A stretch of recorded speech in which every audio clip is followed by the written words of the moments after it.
Pastor Ben. Today I want to talk to you about looking after your body, the temple of God. 1 Corinthians chapter 6:19 says, "Do you not know that your body is the temple of the Holy Spirit?" Isn't that an amazing, amazing truth?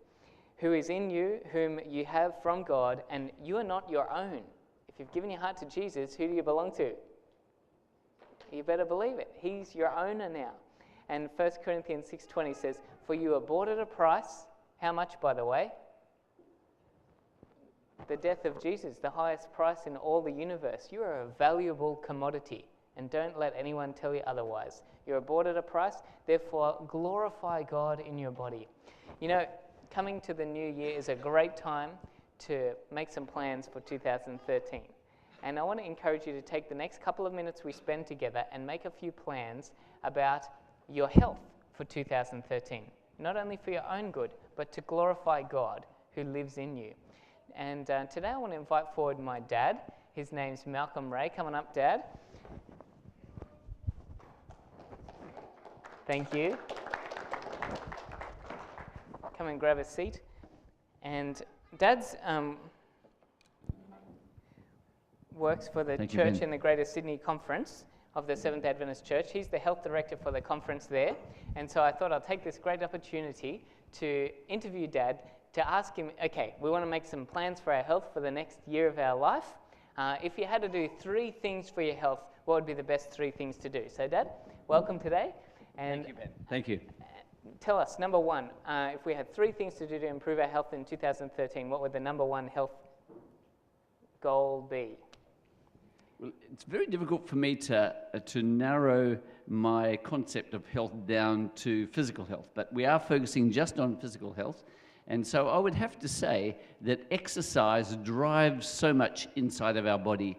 There's a lot of hormones that are released, and great things happen when our bodies are fit and challenged. So I guess, number 1, I'd say physical fitness. Okay, so for exercise, how much do we have to do? How often? What kind of exercise? Well, in Australia, the National Heart Foundation, they set a minimum standard of half an hour of moderate exercise for most days of the week. So say 6 days a week, they want you to be doing exercise which will bring your respiration and your heart rate up a bit. So they want you puffing and panting just a bit, and maybe after half an hour of exercise, brisk walking, say, then you'll be getting a little bit of a perspiration on your forehead and warming up. So that's the minimum amount of exercise. And of course, that's the National Heart Foundation recommendation in Australia. I'm sure that here in Australia, your National Heart Foundation, New Zealand, here in New Zealand, would probably be twice as high as that. Well, maybe. So half an hour a day, did you know that, everybody? Yep, we've got a bunch of smart people here. Tell us something we don't know. What's another benefit of exercise? Tell us about how exercise, as we get a bit older, should we wind it back or what? Well, it's interesting. There's quite a few studies being done to look at what happens to a person's aging process when they maintain their level of fitness. Now, I'm going to say a couple of things which are a little bit on the edge here and perhaps a little bit unsavory. So some of the more delicate in our numbers might like to block their ears to this. But one of the amazing things is that people who maintain their level of fitness and they do muscle stretching exercises and keep the full movement of their bodies, not only do they look great because their posture's better and they feel better and helps their respiration and all those things, but also in the areas of continence, they can maintain personal integrity with going to the bathroom a whole lot better for about an extra 5 or 10 years than people who just sort of sloth around the house, moving from the kitchen back to the lounge room and into the bedroom and the bathroom. And that's about all the exercise that some people think is necessary. We also have some odd things in our culture where we sort of think, you know, for a lady who's 60 years of age or so, and she's out there pushing the lawnmower around the backyard, you know, most guys in the audience would be saying, man, I've got to save this woman from this dreadful torture of having to mow the lawn. But that's not the case at all. It's the very best thing for her. Guys, don't hog the lawnmower. Be reasonable. Share it around a bit. It's great. This is good material. We'll be inviting you back again, Dad.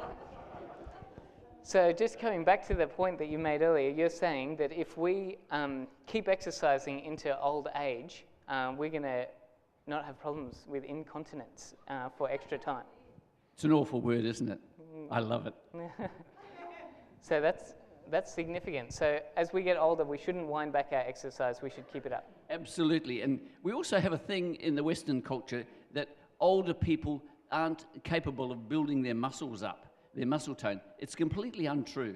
There was a great guy who started off a health retreat in Kangaroo Valley in southern New South Wales.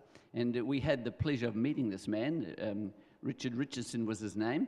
And that health retreat is still going well beyond the expanse of his life. And, you know, he had a handshake at age 80 that would put most men to shame. He was, and we can do that. Our bodies are made to be used. And the more we use them, the more we press the boundaries, the greater benefits will be. However, we shouldn't just go hard at it until we're exhausted. The body needs a little respite. And they have things like interval training these days where when you go for a walk, if you're finding that it's a little bit challenging, sit on somebody's fence. The neighbours around here, I've noticed, are very friendly. They love you sitting on their fence for a little while, catch your breath, then on you go again. And so this is interval training. Give your body a bit of a break and then go for it again. The body has a chance to recuperate, realign itself, and then go for it, and you'll feel the benefits of that. So you said to me earlier before we got up here that it's good to get puffed out for 5 minutes, say a minimum of twice a day.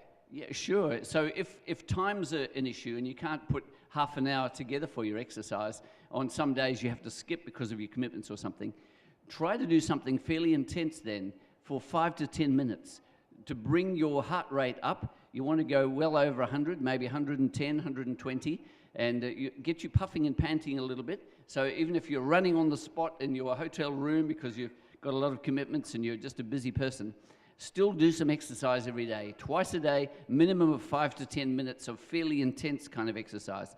And the good thing about the puffing and panting rule is that whether you're young or whether you're old, the puffing and panting and your fitness level, they kind of synchronize and adjust together.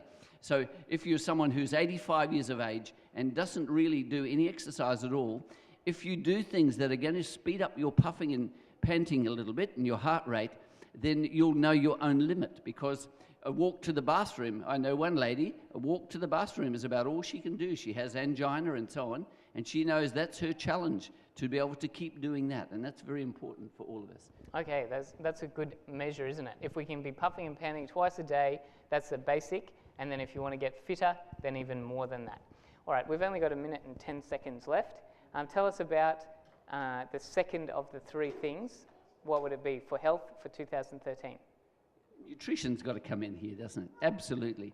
You know, around this time of the year where there's a lot of celebrations, a lot of social engagements, and a lot of food that's possibly a little richer and a little stronger, you know, more intense food than we normally really have, and so giving ourselves a treat. What would you say a good golden rule or goal for our nutrition balance between processed food and fresh fruit and vegetables would be? Good question, good question. I think when we go to the shopping mall, we should have the 3-to-1 balance, and we should be getting 3 parts fruit and veg and 1 part processed food.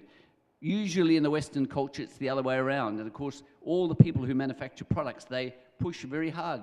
They want you to buy all their products, and that's processed food. That's usually concentrated food, high in salt, fats, and sugars, and these are the foods that we need to minimize. The more natural, the more towards nature that we go, the better. So 2/3, 1/3, fruit and veg versus processed. So if you're spending $100 on your groceries, you want to spend about $25 on processed stuff and $75 on fresh fruit and veggies. Yeah, that sounds good. I like his maths. That's good.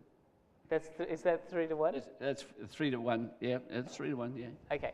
So when we've got that kind of a ratio, some of us would go home with a load of fresh fruit and vegetables and then just not even know what to do with them. Am I right? It'll be piled up and you just think, well, this is going to be boring, boiled whatever for the next week. So I think that you need to take that as a goal and then say, well, how can I make this goal livable? And then perhaps you make another goal, and that could be to learn 1 healthy recipe a month. And then by the end of the year, you'll have 12 new healthy recipes or something like that. So you've got to take that target of getting more fresh fruit and vegetables and turn it into a manageable thing. So I think any of us would do it if there was some nice, delicious alternatives. And just in 10 seconds, tell us what the last of the 3 things would be for looking after our health. The last one would have to be water.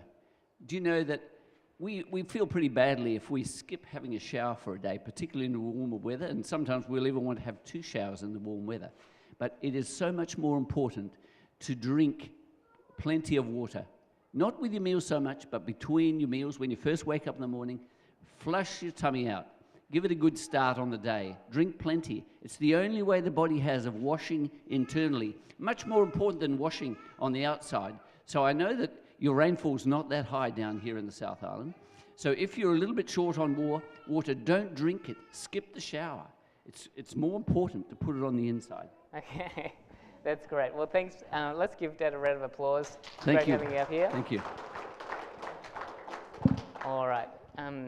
Just as Dad's going back to his seat, I want to invite you to make a commitment in your heart and think about what area do you need to work on. Is it your exercise? Is it your diet? Or is it your water? And make 2013 the year you decide to get healthy. Let's have a prayer of blessing over this. Father in heaven, we want to be a healthy people.